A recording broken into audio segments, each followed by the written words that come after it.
Our next question is from Bill Harwood of CBS News. Yeah, thank you very much, Bill Harwood. For Jim, I'm curious when you think the export control issue will be resolved. I mean, you've had an SLS countdown in one form or another for many, many months, if not years. And so I think it's a little hard for some of us to understand why we can't get more details at this point, or why PAO isn't allowed to provide real-time coverage from the firing room given the time that's passed.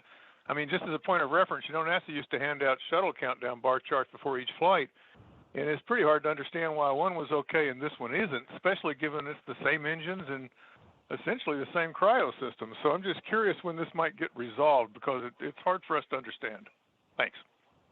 Yeah, thanks, Bill. And I probably should move a little further away from Catherine before I answer this question.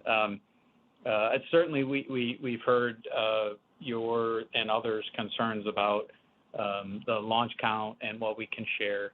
I can tell you that for wet dress, we're actually using those as our test case as to how the team uses the loops. I think you remember from shuttle, the launch director loop and the NASA test director loop, and then we had anomaly loops that never made their way out for shuttle.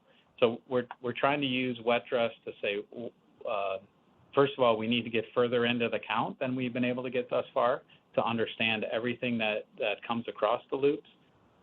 We're having our PAO folks participate in the wet dress. We're recording those so we can kind of go back and say, what can we really make available for launch? We're looking at historical launches, shuttle, other government launches as to what's out there. And we're looking at what can we have from a commentary perspective over the parts where the export control folks are worried about what might be shared. So I can tell you that as recent as, I can't remember now, the rigs thrown together yesterday or today, I shared a couple links to some launch commentary with folks, so we can really understand what we can and can't share, and we'll work closely with the export control folks. But I certainly understand your concern and the history there, Bill, and want to tell you that we're working to give the best coverage we can when it comes time for launch.